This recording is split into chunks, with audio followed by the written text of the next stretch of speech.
ऐसा भी तो हो सकता है कि यहाँ पे डिफरेंस हो, तो अगर यहाँ डिफरेंस होगा तो यहाँ डिफरेंस कर देना, यहाँ अगर एडिशन होगा तो एडिशन कर देना, as simple as that. Is it clear? चलिए अब मैं आपको एक क्वेश्चन दे रहा हूँ, लाइक हमारे पास एक y है, y is equal to 3x to the power 4 plus 4 by x minus 15, इसका डिफरेंशिएशन करना है। That means you have to find out the value of dy by dx। चलिए एक बार ट्राई कीजिए, क्या होना चाहिए इसका वैल्यू। एक फंक्शन है y which is given as 3x to the power 4 plus 4 by x minus 15। हाँ, सिंपल सा टर्म है, एक एल्जेब्रिक एक्सप्रेशन है ना। एल्जेब्रिक एक्सप्रेशन का मतलब एक ऐसा एक्सप्रेशन जिसमें कुछ कांस्टेंट टर्म का इन्वॉल्वमेंट है, कुछ वेरिएबल्स का इन्वॉल्वमेंट है और कुछ ऑपरेटर्स का भी इन्वॉल्वमेंट है। देखो इसमें कांस्टेंट है, 3 है, 4 है, 15 है, इसमें वेरिएबल x है और क्या है इसमें ऑपरेटर्स भी हैं, अरिथमेटिक ऑपरेटर्स, प्लस है, माइनस है ना, तो एडिशन ऑपरेटर होता है, सब्ट्रैक्शन ऑपरेटर होता है, तो ये सब का जो मिक्स होता है ना, उसी को हम बोलते हैं algebraic expression. So I have given you an algebraic expression and you have to differentiate this expression with respect to x. अब यहाँ 3 अलग अलग टर्म आ गया, तो क्या करेंगे आप? अलग अलग डिफरेंशिएट करना होगा, बिल्कुल सही है ना, ये वाला कॉन्सेप्ट लगेगा। पॉइंट नंबर 4, तो अलग अलग डिफरेंशिएट करके एक बार आप ट्राई करो।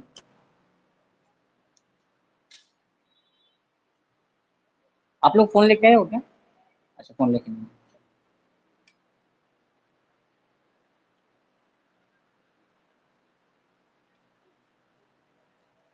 क्या मैं इसको ऐसे लिख सकता हूँ, D upon d x of, तो ये y है ना, अपन डिफरेंशिएट y को करने वाले हैं, तो y का वैल्यू क्या है उसको लिख देते हैं, 3x का power 4 plus 4 by x minus 15, that's it. Simple है ना। देखो d upon d x of y, I am going to differentiate y with respect to x. What is y? Y is given. This whole term is y. So in place of y, I have just put down this algebraic expression. इसके बाद क्या करेंगे, देखो मैं एक एक step आपको तोड़ के बताऊंगा, डायरेक्ट अपने को जाना नहीं है ना। अभी आप सीख रहे हैं ना, जब आप शुरुआत कर रहे होते हैं ना तो जंप नहीं मारना। एक बार आपकी अच्छी प्रैक्टिस हो जाएगी फिर आप डायरेक्ट कर सकते हो, 2-3 स्टेप्स बीच का खत्म कर सकते हो ना, ऐसा कुछ नहीं है। But initially you have to take utmost carefulness for writing out all these steps very carefully. That's very important. तो हम क्या करने वाले हैं, सबको अलग अलग डिफरेंशिएट कर देंगे। So d upon d x of 3x to the power 4 plus, अब इसको कर दिया हमने। देखो मैं यहाँ पे एक सर्कल लगा देता हूँ। सर्कल क्यों लगाया मैंने, इसको भी डिफरेंशिएट करना है, इसको भी करना है और इसको भी करना है, सबको अलग अलग डिफरेंशिएट करना है ना। मैंने एक डॉटेड सर्कल लगाया है। फिर d upon d x of 4 by x, minus का साइन है तो माइनस को लिख देंगे, minus d upon d x of 5 is equals to, अब देखो सारे जितने भी अभी मैंने फार्मूले बताए हैं ना, सब कुछ यूज होने वाला है। अब आप मेरे ख्याल से कर सकते हैं, चलिए ट्राई कीजिए एक बार।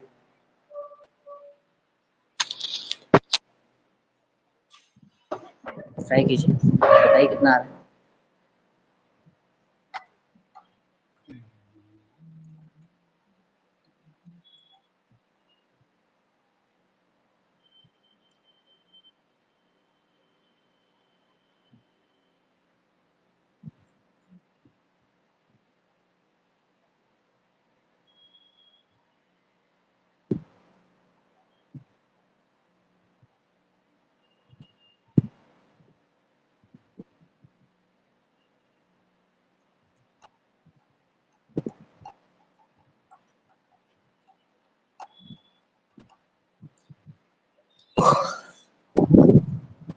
हो जाए तो बता देना कि हो गया है ना, फिर मैं क्रॉस चेक कर लूंगा एक बार।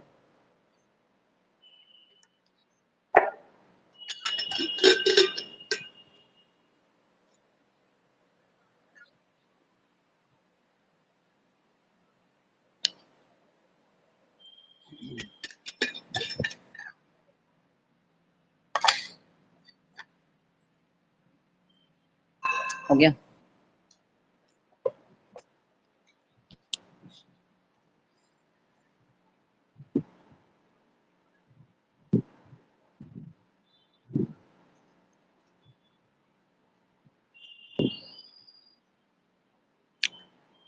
ठीक है, 3 × 4 12 होता है, तो ऐसे लिख देंगे इसको 12, है ना। और ये x का पावर -2 है, तो इसको डिवाइड बाई x² कर देंगे, तो सिंपलेस्ट फॉर्म में आ जाएगा। ठीक है,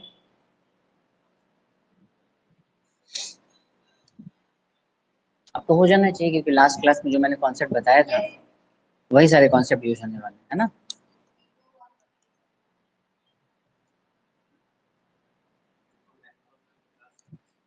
क्या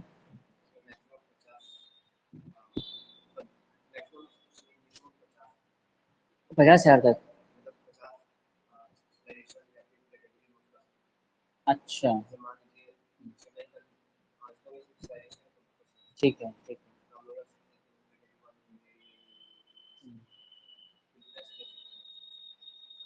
अच्छा, अलग अलग प्रेफरेंस दे सकते हैं।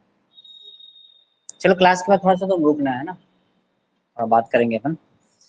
तो चलिए इसमें एक बार देख लेते हैं, आप लोग मैच कर लीजिए। देखिए यहाँ पे एक तो यहाँ पे कांस्टेंट छिपा हुआ है, और इसके साथ मल्टीप्लाई में वेरिएबल है।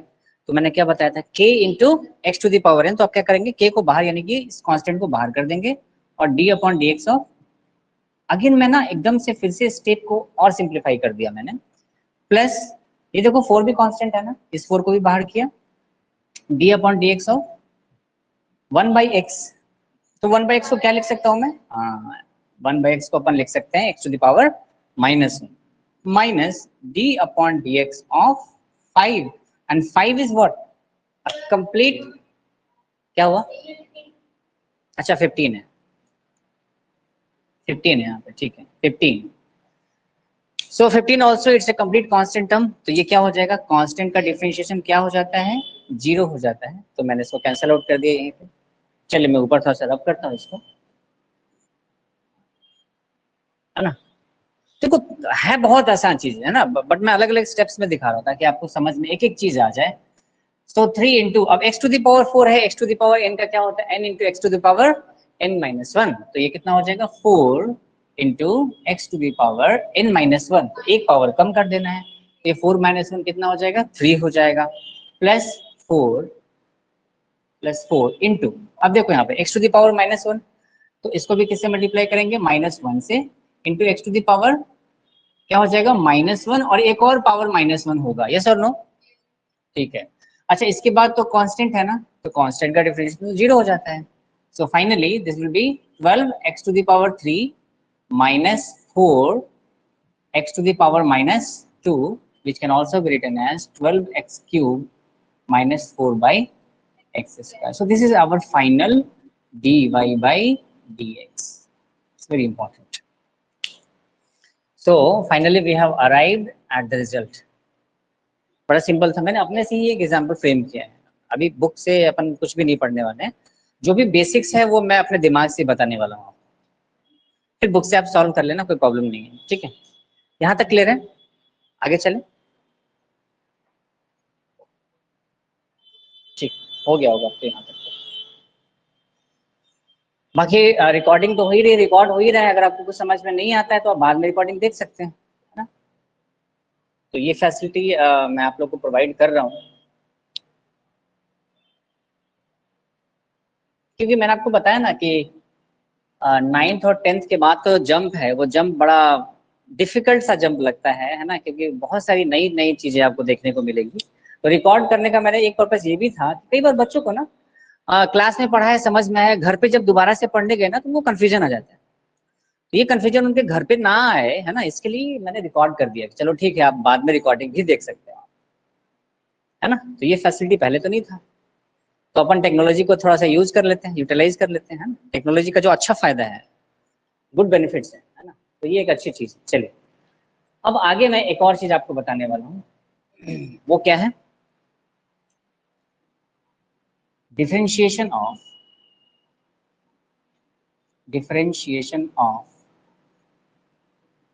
Trigonometric trigonometric functions, very important, differentiation of trigonometric functions, इसको आप हेडिंग दीजिए जल्दी से, तब तक मैं रिफिल कर लेता हूँ।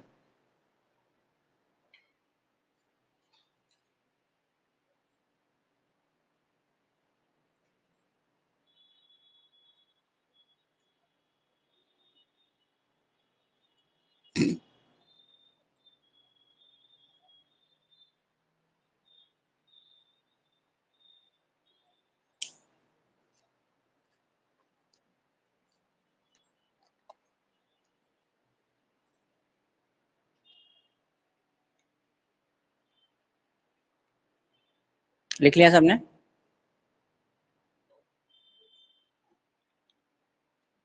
अच्छा, ट्रिग्नोमेट्रिक फंक्शन मेरे ख्याल से इस टर्म से आप रूबरू तो होंगे ही, क्लास 10th में आपने पढ़ा है ट्रिग्नोमेट्री।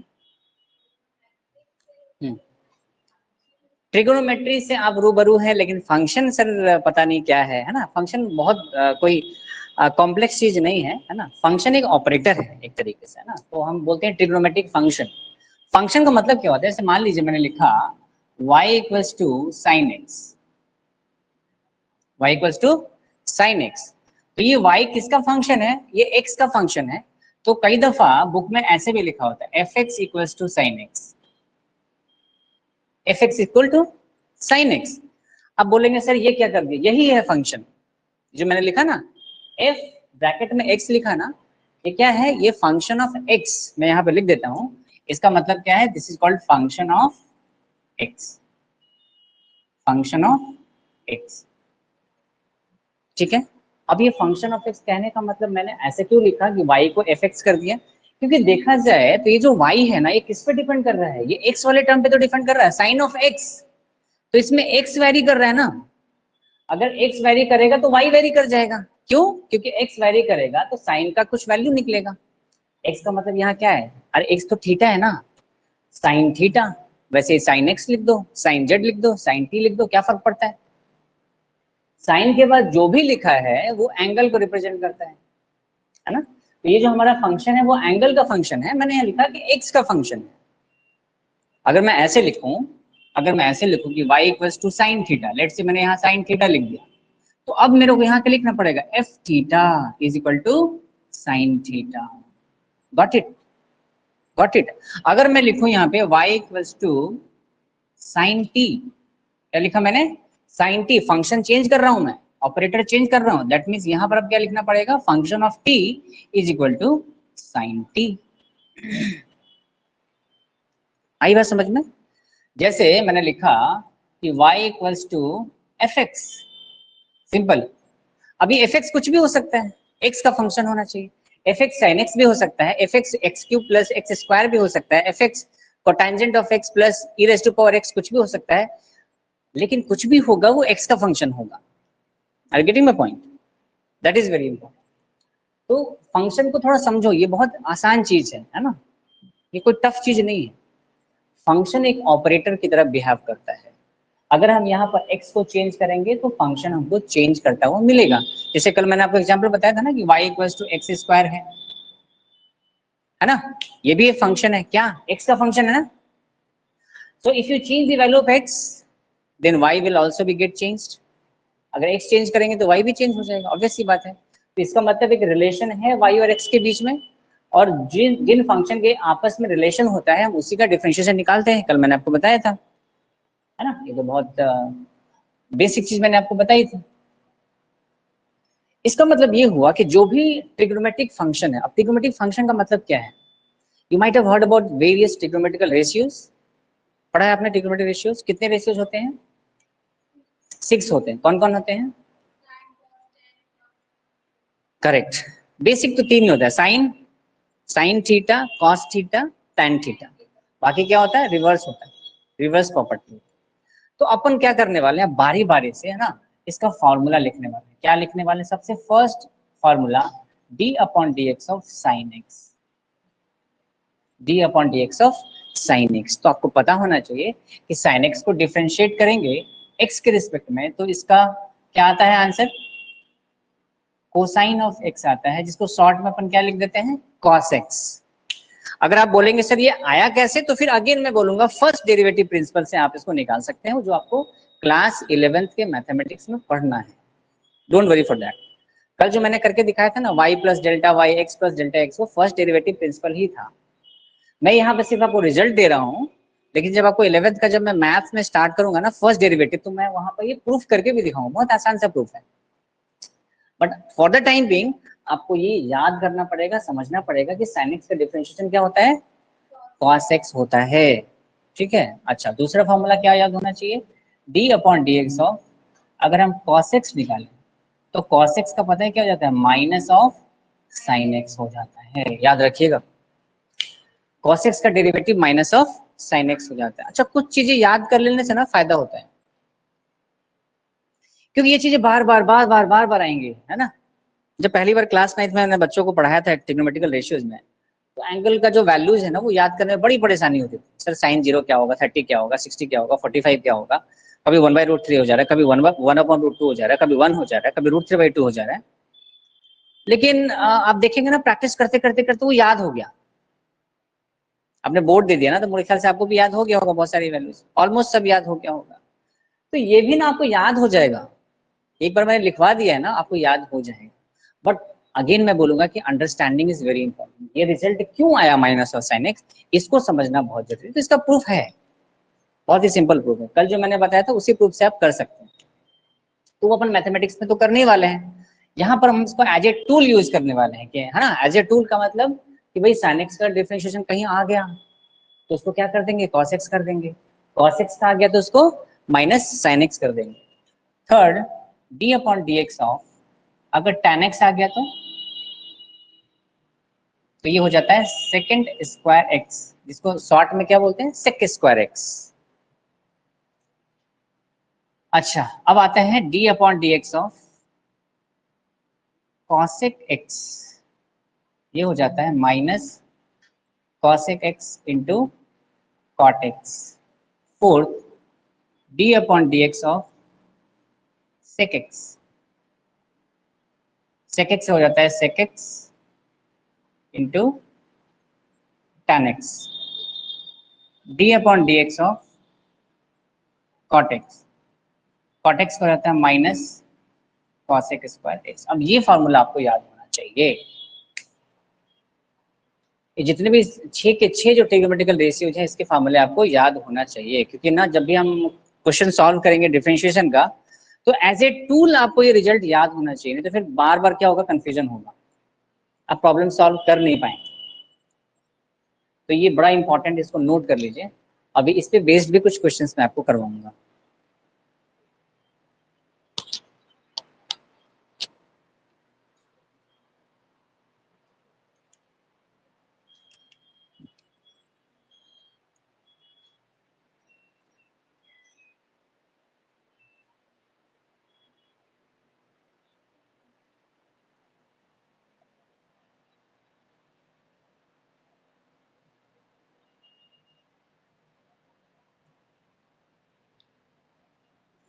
लिख लिया।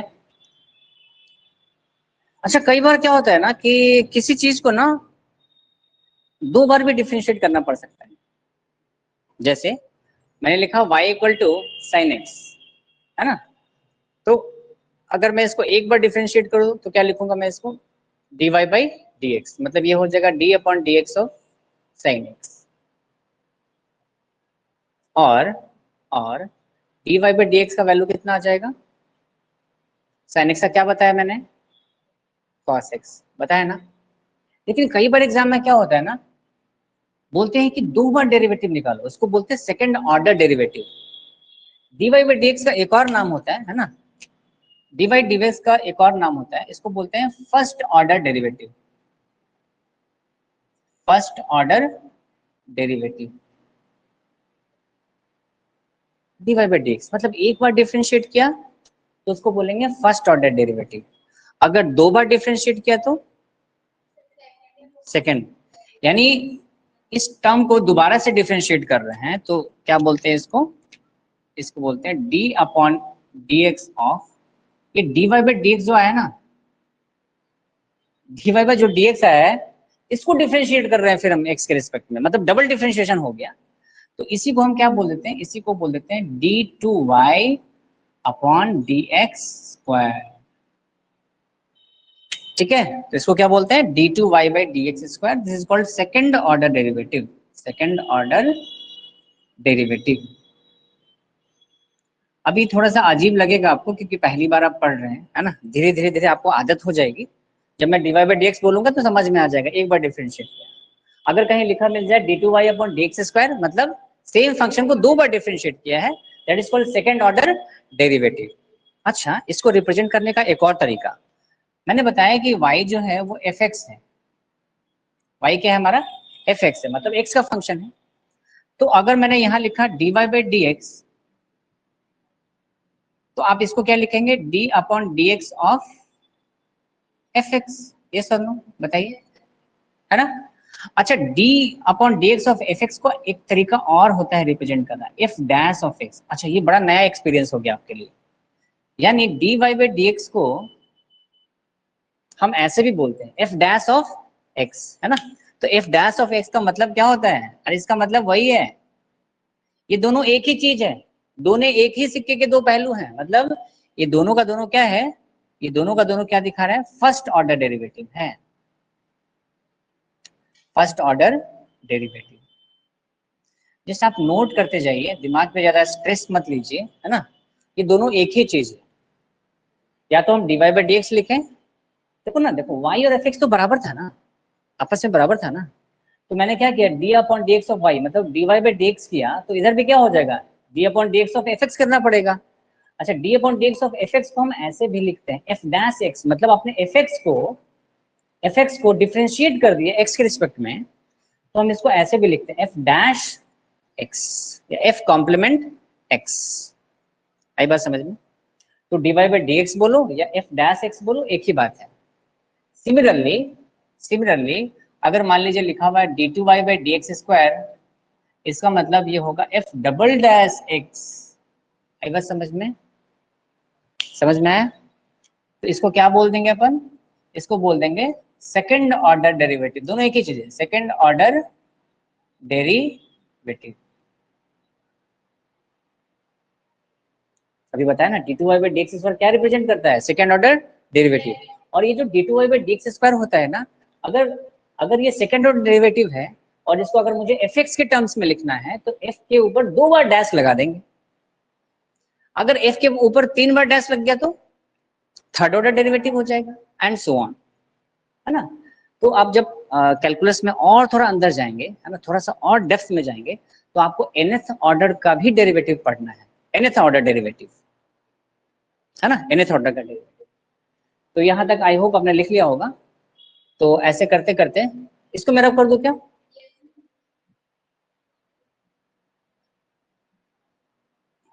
है ना। तो ये सेकंड ऑर्डर डेरिवेटिव हो गया। अगर मैं बोलूं कि अच्छा d q y upon d x q, इसका क्या मतलब है, तो इसका मतलब ये है एफ ट्रिपल डैश एक्स। तो ये क्या दिखा रहा है, थर्ड ऑर्डर डेरिवेटिव। ये क्या दिखा रहा है, third order, third order derivative. ऐसे करते करते करते करते करते करते एक ऐसा मौका आएगा जब ये हो जाएगा इस टाइप से, ऐसा हो जाएगा। आई बात समझ में। ये क्या हो गया, यहाँ पर 3 4 5 नहीं है, यहाँ n आ गया। इसका मतलब यहाँ पर क्या लिखूंगा मैं, ऐसे लिख दूंगा मैं। अब मैं कितनी बार डैश डैश डैश डैश थोड़ा लगाऊंगा, मैंने बहुत सारे डैश को n में कन्वर्ट कर दिया। So this is our ultimate result for nth order derivative.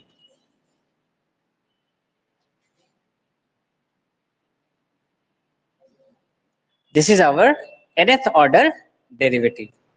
तो कितना आसान हो जाएगा आपके लिए, अभी मैं आपको एग्जांपल करके भी बताऊं। अभी इतना नोट कर लो आप, एक बार डिफरेंशिएट किया मतलब फर्स्ट ऑर्डर डेरिवेटिव, 2 बार डिफरेंशिएट किया सेकंड ऑर्डर डेरिवेटिव, 3 बार किया थर्ड ऑर्डर, n बार किया तो nth ऑर्डर डेरिवेटिव। जैसे आप निकालते थे ना क्लास 11th में, 12th 11th में भी था और 10th में भी था, sum of nth term of n AP. जैसे मान लो मैंने बोला कि 1 प्लस 3 प्लस 5 प्लस 7, इसका सम निकालो। आप बोलोगे सर इसमें फार्मूला क्या लगाना है, जोड़ दो 7 5 12 12 3 15 15 16। मैं बोलूँ अच्छा फार्मूला से कर सकते हैं क्या, आप बोलोगे हाँ सर फार्मूला भी है।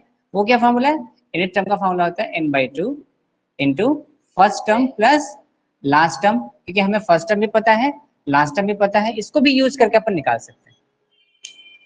तो nth टर्म का मतलब क्या होता है, अगर ये सीरीज ऐसे करते करते करते करते n तक चला जाए तो क्या होगा, है ना, तो n तक चला जाए तो ये वाला फॉर्मूला होगा। अब ये फार्मूला, ये वाला फार्मूला सबके लिए एप्लीकेबल है, कैसा भी एपी हो, छोटा एपी हो, बड़ा एपी हो, 2 टर्म्स का हो, 3 टर्म्स का हो, 4 टर्म का हो, या 50, 100, 1000 टर्म्स का हो, सब पे ये फार्मूला एप्लीकेबल होगा। वैसे ही यहाँ पर अगर हम n की वैल्यू को चेंज करते जाएं, n का वैल्यू 1 कर दे तो फर्स्ट ऑर्डर डेरिवेटिव, यहाँ n की वैल्यू अगर 2 कर दिया, है ना, तो क्या हो जाएगा सेकंड ऑर्डर डेरिवेटिव, 3 कर दिया तो third order derivative and so on. Is it clear? चलिए,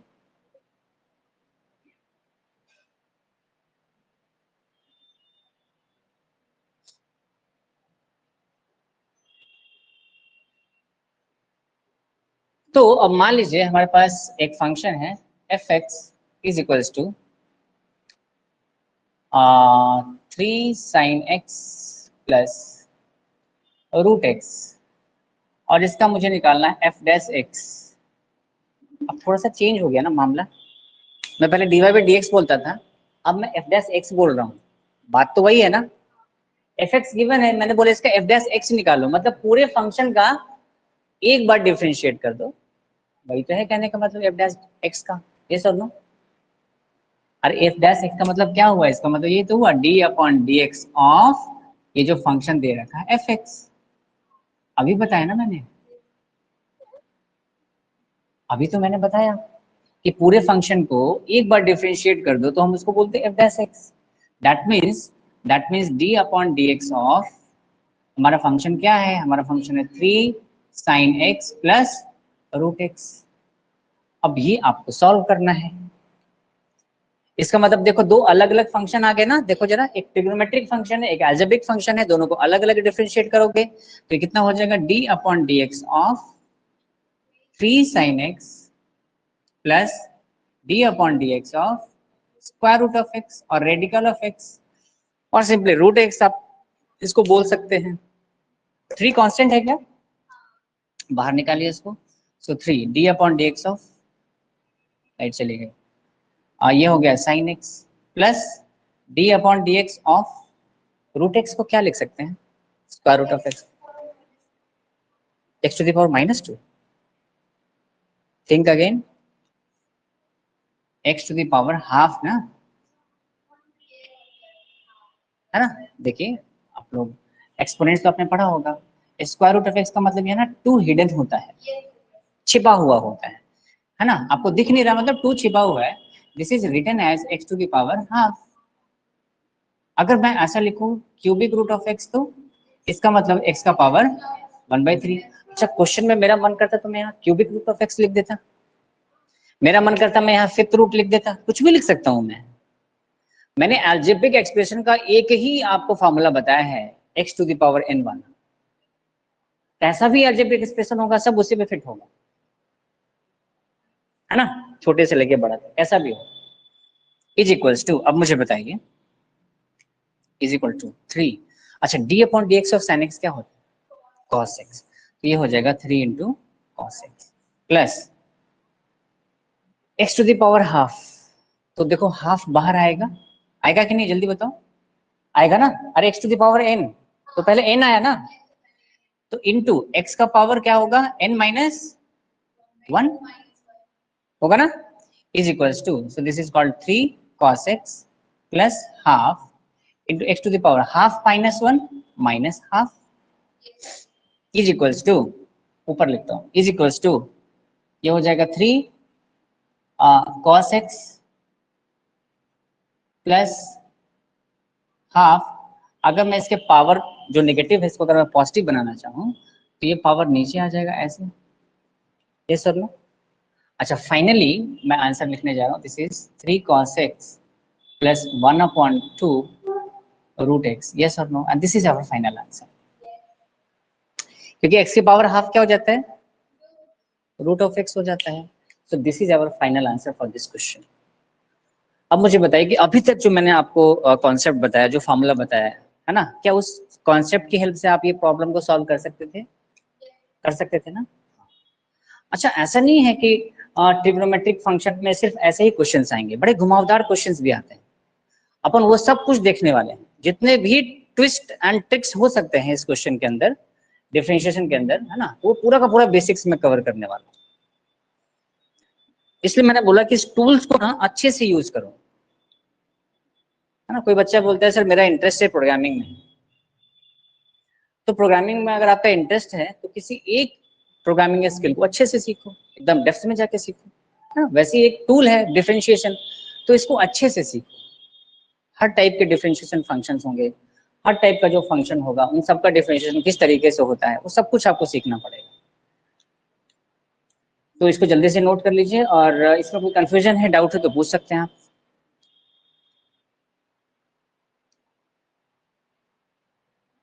अच्छा, मैं ना एक नोट पॉइंट करके लिखता हूँ यहाँ पर, यहाँ लिख रहा हूँ नोट पॉइंट, नीचे लिखिएगा आप लोग। D upon d x of root x, ये होता है 1/2 रूट एक्स। अब आप बोलेंगे सर आपने लिखाया क्यों? रूट एक्स का जो डिफरेंशिएशन होता है वो होता है 1/, देखो ना, ये अपन इसी को तो सॉल्व करते आ रहे थे, करते करते करते, तो अपन समय जाया नहीं करेंगे, अपन टाइम वेस्ट नहीं करेंगे। ये एक बड़ा ही स्टैंडर्ड फंक्शन है, तो क्यों ना इसको याद ही कर ले, ये सब लोग। तो स्क्वायर रूट ऑफ एक्स का 1/2 रूट एक्स हो जाता है। अच्छा, मैं क्यों बोला याद करने के लिए, क्योंकि मेरा अपना एक्सपीरियंस बोलता है ना, मेरा अपना अनुभव बोलता है कि ये वाला टर्म ना बहुत बार आपको दिखेगा, तो याद कर लीजिए। अगर आप भूल जाते हैं तो आपके पास प्रोसेस तो है ही, कैसे इसको तोड़ेंगे। प्रोसेस आपको पता होना चाहिए कैसे करना है। ट्रिक्स का मतलब क्या होता है, वो आपका टाइम सेव करेगा एग्जाम में। ठीक है, रब कर दे इसको, उस साइड का रब कर दे।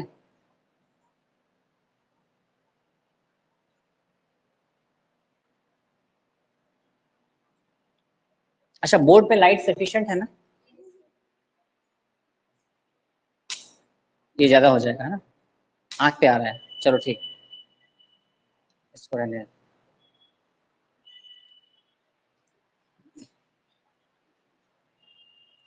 एक बार हो जाए तो मुझे बता देना कि हो गया।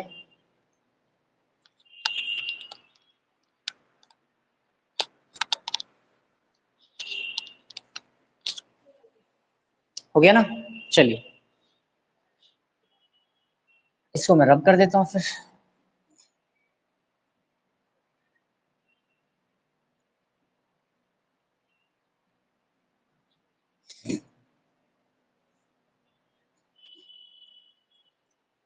अब लिखिए डिफरेंशिएशन ऑफ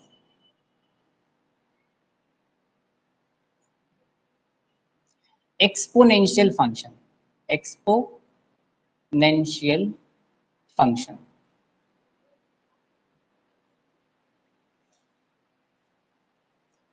क्या मतलब है एक्सपोनेंशियल फंक्शन का? एक्सपोनेंट का पावर होगा, है ना। तो सबसे इंपॉर्टेंट एक्सपोनेंशियल फंक्शन है अपना d/dx ऑफ e⁻x। ये आपको याद होना चाहिए। अच्छा, ये फंक्शन ना बड़ा जिद्दी है। क्यों बोला मैंने जिद्दी है? नहीं, ये बोलता है कि चाहे कुछ भी कर लो मैं चेंज नहीं होने वाला। ये लो, सेम आंसर आ गया। यानी e⁻x का डिफरेंशिएशन x के रिस्पेक्ट में वही होता है, सेम फंक्शन e⁻x। इसलिए मैंने बोला कि बड़ा जिद्दी फंक्शन, ये डिफरेंशिएट होगा ही नहीं, इसका फॉर्मूला चेंज होता ही नहीं है ना। तो बहुत ही इंपॉर्टेंट करना है, जितने स्टार लगा सकते हैं आप लगा सकते हैं, वेरी इंपॉर्टेंट। ई क्या है? ई हमारा एक्सपोनेंट होता है। क्या होता है? एक्सपोनेंट। और इस ई की वैल्यू 2 और 3 के बीच में लाई करती है, अराउंड 2.3 समथिंग कुछ होता है ना, 2 और 3 के बीच में होगा। तो ये हमारा ई एक्सपोनेंट है, और e⁻x का डिफरेंशिएशन क्या होता है? e⁻x होता है। अच्छा, इसमें एक और है d/dx of a⁻x, d/dx of a⁻x। a⁻x का डिफरेंशिएशन क्या होगा? a⁻x into log a to the base e। अब आप बोलेंगे सर ये लॉगरिथम आ गया। हाँ जी, लॉगरिथम आ गया। अभी इसका हम सॉल्यूशन निकालते हैं, इस पे भी स्टार लगा दीजिए, बड़ा इंपॉर्टेंट है। ये सब मैथमेटिकल टूल का ना आपको नॉलेज होना चाहिए।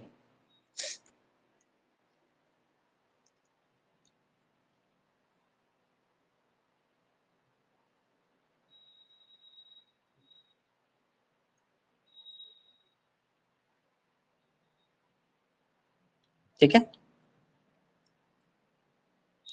ठीक है। तो ए टू द पावर एक्स और ई टू द पावर एक्स में क्या डिफरेंस आपको लगा? नहीं तो ऐसा ना हो कि आप कल को a to the power x का differentiation a to the power x कर दो।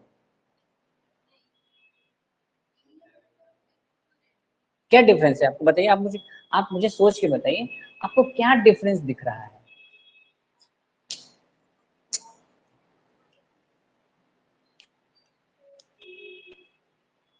अच्छा, कई बार बच्चे बोलते हैं सर समथिंग का पावर समथिंग, सर आपने ऐसे क्यों नहीं किया? अच्छा, जो सवाल बच्चे करते हैं ना वो सवाल मैं कर रहा हूँ आपसे, क्योंकि आप तो करोगे नहीं सवाल, है ना। कई बार ऐसा होता है ना कि वो सवाल हम कर ही नहीं पाते, है ना, तो मैं कर देता हूँ आपके बदले में वो सवाल। आपने नहीं पूछा कि सर इसको ऐसे क्यों नहीं किया आपने, अब आपको लगेगा हाँ यार सर तो बात सही कर रहे हैं। समथिंग का power something, x to the power n, n को इधर लेके आए, उसके ई का पावर एक पावर कम कर दिया, है ना। तो क्या हम ऐसा कर सकते थे क्या? नहीं कर सकते, बिल्कुल नहीं कर सकते। समझो इस चीज को, समथिंग का पावर समथिंग, जैसे मैंने बोला कि एक्स का पावर 3, वैसे ही यहाँ ई का पावर एक्स है, तो एक्स की पावर 3 में हमने ऐसे कर दिया 3 इंटू एक्स का पावर 3 - 1, लेकिन यहाँ ऐसे क्यों नहीं किया? क्यों नहीं किया?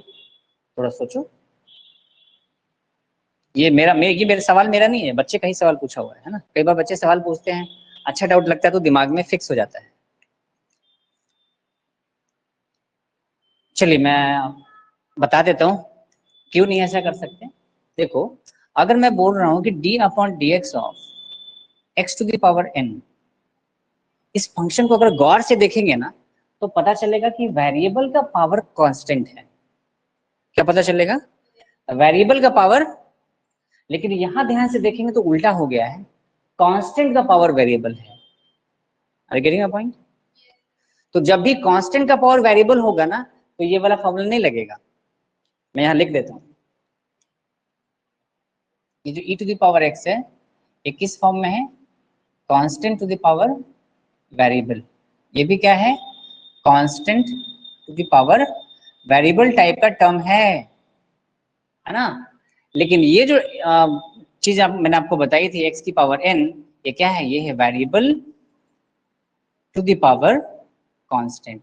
क्योंकि n क्या होगा? n तो कोई कांस्टेंट वैल्यू होगा ना, 3 होगा, 4 होगा, 5 होगा, -½ होगा, +½ होगा।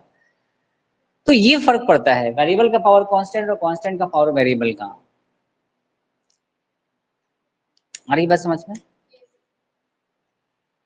तो अब यहाँ पे लॉगरिथम आ गया। कितने लोगों ने लॉगरिथम पढ़ा है? आप बोलेंगे सर सिलेबस में था ही नहीं तो क्यों पढ़े, लेकिन मैंने तो पढ़ाया बच्चों को लॉगरिथम, है ना। लॉगरिथम बड़ा इंपॉर्टेंट, ये भी एक टूल है, लॉगरिथमिक टूल भी क्या है, बड़ा इंपॉर्टेंट कॉन्सेप्ट है। मैं यहाँ पर लिख देता हूँ, यहाँ पर डिफरेंशिएशन ऑफ लॉगरिथमिक फंक्शन। चलिए, ये भी आपको याद होना चाहिए, logarithmic function, differentiation of logarithmic function. जैसे d upon d x of log of x, मैंने यहाँ बेस लिखा है e, इज इक्वल टू, ये होता है 1/x। या फिर इसी फंक्शन को मैं ऐसे भी लिख सकता हूँ, D upon d x of ln x is given as 1/x। अच्छा, लॉग के बारे में अगर आपको पहले से नहीं पता है तो मैं थोड़ा बताना चाहूंगा कि लॉगरिथम का क्या मतलब होता है ना। जैसे मैंने लिखा है यहाँ पे log x to the base a, ऐसा कुछ लिखा है ना। तो लॉगरिथम अपन लेते क्यों हैं? थोड़ा लंबा चैप्टर हो जाएगा, लंबा डिस्कशन हो जाएगा इस पर, क्योंकि लॉगरिथमिक फंक्शन क्लास 11 में एक अलग चैप्टर ही है जो पढ़ाया जाता है ना। इसका मतलब क्या होता है? जैसे अगर मैं लिखूं log a to the power x equal to b, तो एक बड़ा इंपॉर्टेंट रिलेशन है, वो कहता है कि x का वैल्यू हो जाता है a का पावर b, a का पावर b। अब ये जो हम कर रहे हैं ना, इसको हम पढ़ते कैसे हैं, इसको हम रीड करते हैं logarithm of x to the base a। मतलब लॉगरिथम जिस फंक्शन का निकालते हैं उसका कुछ बेस वैल्यू भी गिवन होता है। अब वो बेस वैल्यू चेंज हो सकता है depending upon question to question. अब मान लीजिए लॉगरिथम है, इसका वैल्यू मैंने लिखा है। अब लॉगरिथम का अलग अलग प्रॉपर्टी है, अपन उस पर नहीं जा रहे हैं, है ना। लॉगरिथम का अलग अलग प्रॉपर्टी है, अभी उस पर बात नहीं करेंगे, कभी बाद में बात करेंगे। तो अगर लॉगरिथम लिखा लिखा ऐसा लिखा मैंने x to the power a is equal to b, ये क्या होता है ना, a की पावर b x के इक्वल हो जाता है। क्या हो जाता है, a की पावर b x के इक्वल हो सकता है, हो जाता है। दूसरी बात, यहाँ पर जो x है और यहाँ जो a है, ये कभी भी नेगेटिव नहीं होना चाहिए, नहीं तो लॉगरिथम डिफाइन नहीं हो पाता। जैसे अगर मैं बोलूँ कि 1/x लिखा हुआ है और यहाँ अगर x का वैल्यू 0 हो जाए तो क्या हो जाएगा, फंक्शन अनडिफाइंड हो जाएगा ना। क्योंकि 1/0 किसी नंबर को 0 से डिफाइन करना मतलब आप उसका आंसर बता ही नहीं सकते, इसलिए उसको अनडिफाइंड बोलते थे। यहाँ x नॉट इक्वल टू 0। वैसे यहाँ पर जो x है ना, वो कभी भी 0 के बराबर नहीं होना चाहिए, ना ही एक 0 के बराबर होना चाहिए। आई बात समझ में। लॉगरिथम का प्रॉपर्टी कभी बाद में बताऊंगा मैं डिटेल में, यहाँ तो सिर्फ बस आप फॉर्मूला याद रखिए। जब किसी लॉगरिथम का बेस e होता है तो उसको बोलते हैं नेचुरल लॉगरिथम। मैं यहाँ नोट करके लिख देता हूं, a logarithm with base e, with base e ऐसे लिख देता हूँ, base e is called natural logarithm। natural logarithm।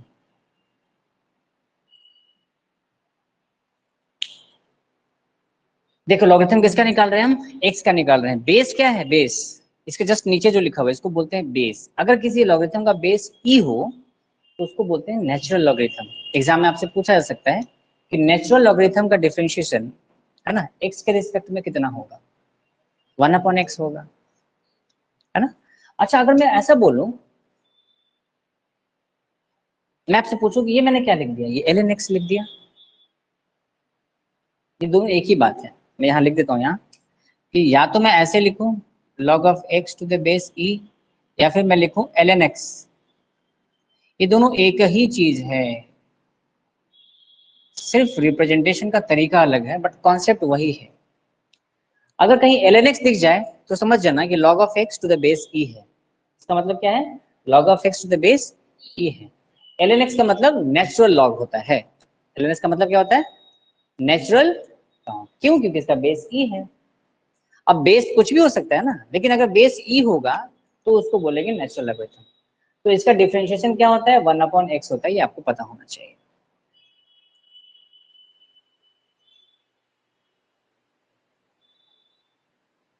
ठीक है, यहां तक लिखिए।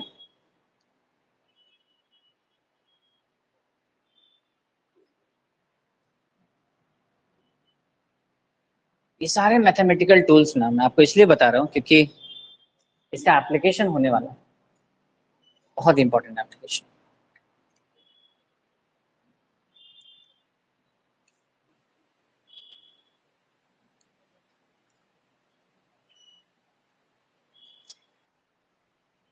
देखो एक दिक्कत आपके साथ क्या क्या आएगी मैं आपको बताता हूँ। अगर आपने पहले से थोड़ा थोड़ा फंडामेंटल नहीं पढ़ा है ना, तो एक दिक्कत ये आएगी ना कि कई बार जब अपन कोई एक चैप्टर पढ़ते हैं, जैसे कैलकुलस पढ़ रहे हैं, तो यहाँ लॉगरिथम आ गया, कैलकुलस में ट्रिग्नोमेट्री आ गया, कैलकुलस में अलजेब्रा आ गया, कैलकुलस में कोऑर्डिनेट ज्योमेट्री आ गया। तो बहुत सारी चीजों का मिक्सअप हो जाता है। एक चीजें पता है आपको, दूसरी चीज नहीं पता है, तो आपको फिर दिक्कत हो जाएगी, प्रॉब्लम हो जाएगी, है ना। रिलेटेड रिलेशन, हाँ रिलेशन फंक्शन में बिल्कुल सही बात है, रिलेशन फंक्शन तो पढ़ना ही है। इसके बाद सबसे ज्यादा इंपॉर्टेंस उसी का है। हाँ लॉग वैसे अलग से ही पढ़ना है, रिलेशन फंक्शन में लॉग नहीं पढ़ना है। उस रिलेशन फंक्शन में हर टाइप का फंक्शन आएगा, हाँ उसमें हर टाइप का फंक्शन आएगा, लेकिन लॉगरिथमिक फंक्शन वो अलग चैप्टर ही है। लेकिन मैं अपनी क्लास में जो क्लास 9th और 10th के बच्चे होते हैं ना, मैं उनको सब बेसिक जितने भी बेसिक फंक्शन है सबके बारे में थोड़ा थोड़ा नॉलेज दिया है, ताकि उनको ऐसा ना लगे जाए और पता चले सब कुछ नया है ना। तो हमारे स्टूडेंट्स के लिए सब कुछ नया नहीं दिखेगा। उनको मैंने वेक्टर भी पढ़ाया अच्छा खासा, उनको मैंने ट्रिग्नोमेट्री भी अच्छा खासा पढ़ा दिया है, उनको मैंने लॉगरिथम भी अच्छा खासा पढ़ा दिया है, तो सब कुछ मतलब एकदम डिफिकल्ट नहीं दिखेगा। इवन अगर मैं लाइट की बात करूं तो लाइट में मैंने वो सब चीजें पढ़ाई है जो 11th में पढ़ना है। मोस्ट ऑफ द चीजें मैं पढ़ाई है। सिंपल अगर मैं मिरर की बात करूं तो मिरर में बहुत सारे एप्लीकेशन। मिरर जब आप दौड़ रहे हो मिरर के पास तो आपका जो रिलेटिव वेलोसिटी है, कई बार तो 9th के बच्चों को रिलेटिव वेलोसिटी नहीं पता होता है, सिर्फ वेलोसिटी पढ़ते हैं, वो एवरेज वेलोसिटी पढ़ते हैं, इंस्टेंटेनियस वेलोसिटी पढ़ते हैं, रिलेटिव वेलोसिटी क्या पता ही नहीं है ना। तो मिरर में कोई ऑब्जेक्ट मूव कर रहा है तो आप अगर स्पीड यू से मूव कर रहे हो तो आपका इमेज किस स्पीड से मूव करेगा, ट्वाइस हो जाता है। तो ये सब कुछ मैंने क्लास 10th के बच्चों को बता दिया, वैसे 11th में भी पढ़ना। इतना हो गया, रब कर दे इसको।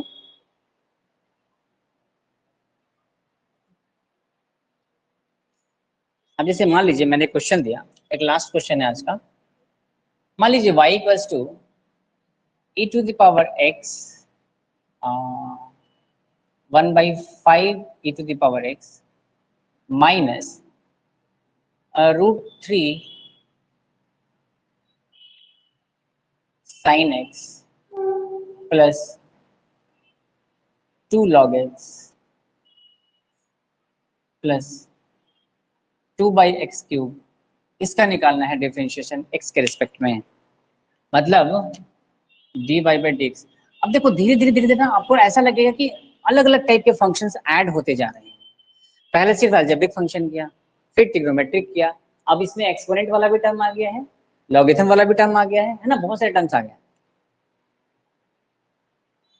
अब इन सबका क्या करना है, डिफरेंशिएशन करना है। तो आसान है, मैंने क्या किया, कुछ नहीं किया, सिर्फ मिक्सअप कर दिया है बहुत सारे टर्म्स। तो पहले क्या करेंगे, देखो ये 1/5 को बाहर निकाल दिया, d/dx of e to the power x। √3 constant है, बाहर निकाल दिया, d/dx ऑफ sin x। ये d/dx भी मैं नहीं लिखूंगा अगली बार से, मैं सीधे डायरेक्ट रिजल्ट लिखूंगा ना, ये तो आपके लिए लिख रहा हूँ ताकि आपको समझ में आए। प्लस 2 को बाहर किया, d/dx of logarithm of x, plus 2 को बाहर किया, d/dx ऑफ 1/x³। अब आपको सबका फॉर्मूला तो पता ही है, 1/5। ये तो बड़ा जिद्दी है, ये तो बोलता है अपन चेंज ही नहीं होंगे, कुछ भी कर लो, e to the power x minus √3 d/dx of sin x क्या होता है, cos x, plus 2 log x क्या होता है, 1/x, अभी बताया, d/dx of log x 1/x है ना, प्लस 2। अब ये क्या होगा, x की पावर -3 हो जाएगा, तो ये -3 क्या होगा यहाँ पे, पहले मल्टीप्लाई होगा, उसके बाद x का पावर -3 -1, तो यहाँ -4 कर दूं।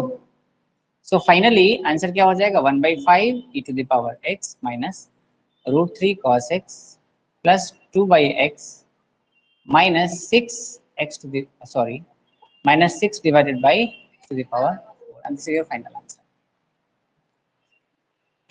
ठीक है, तो आज इतना ही रहने देते हैं, है ना। कल हम लोग और भी ऑपरेटर्स पढ़ेंगे, हम लोग देखेंगे प्रोडक्ट रूल क्या होता है डिफरेंशिएशन में, हम लोग देखेंगे डिवीजन रूल क्या होता है डिफरेंशिएशन में, हम लोग देखेंगे चेन रूल क्या होता है, बड़ा इंपॉर्टेंट है चेन रूल, बहुत इंपॉर्टेंट।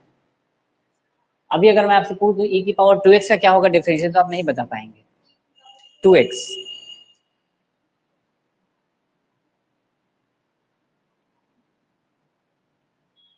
है ना, आपको दिक्कत आएगी। अगर मैं आपसे पूछ दूं कि d/dx ऑफ sin³ क्या होगा, आपको दिक्कत आएगी। अगर मैं पूछ दूं d/dx of square root of sin x क्या होगा, आपको दिक्कत आएगी। सिर्फ आप ही को नहीं, बहुत बच्चों को दिक्कत आती है। असली डिफरेंशिएशन तो ये है, अभी इससे सामने ही नहीं हुआ। अभी तो छोटे छोटे बच्चे आ रहे हैं आपके साथ, है ना, आपके सामने, आपको अच्छा लग रहा है, आपको सब कुछ इजीली समझ में भी आ रहा है ना। अभी बब्बर शेर से मुकाबला करवाऊंगा आप लोगों का, है ना, बब्बर शेर। ये सब बब्बर शेर बैठे हुए हैं अभी, ये इंतजार में हैं आपका शिकार करने को, लेकिन कोई नहीं, इनको धराशायी करेंगे अपन इसको भी, है ना, अच्छे से समझेंगे। चेन रूल बड़ा इंपॉर्टेंट है पूरे डिफरेंशिएशन में, सबसे बड़ा इंपॉर्टेंस है। फंक्शन ऑफ फंक्शन भी बोलते हैं उसको, चेन रूल भी बोलते हैं। तो चलिए आज के लिए सिर्फ इतना ही, है ना, फिर अपन देखते हैं बाद में। Thank you.